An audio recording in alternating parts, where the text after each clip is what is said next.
Versus, anong ginawa mo sa cellphone ni daddy?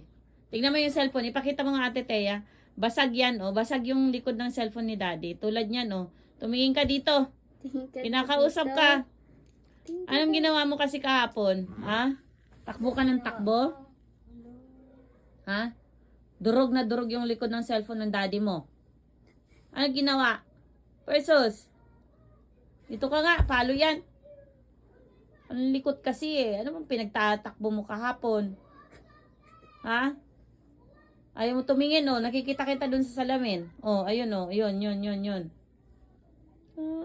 Palo nga yan, Ate Thea. Versus, tingnan mo yung cellphone ni daddy, oh. Durog. Durog yan, oh. Sinira mo. Sinira mo. Ay, sus! Palo ka, ha? Tingnan mo yung door natin, oh. Ang daming scratches. Oh. Gagawan mo yan. Gawa. Hindi na yan, friend. Naninira ng cellphone yan, oh. Naninira ng cellphone yan. Oh, tingnan nyo. Ayan, yung mukha ng salarin.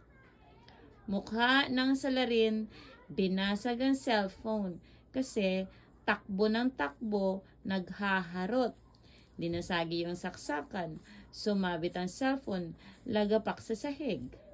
Saka lang napansin ng daddy niya nung gabi na. Buti na lang hindi nabasag, sabi niya pagbaba ko. Yung pala hindi basag. Durog. Ano? Ano? May pamalit ka sa cellphone? Bagong bili lang yon.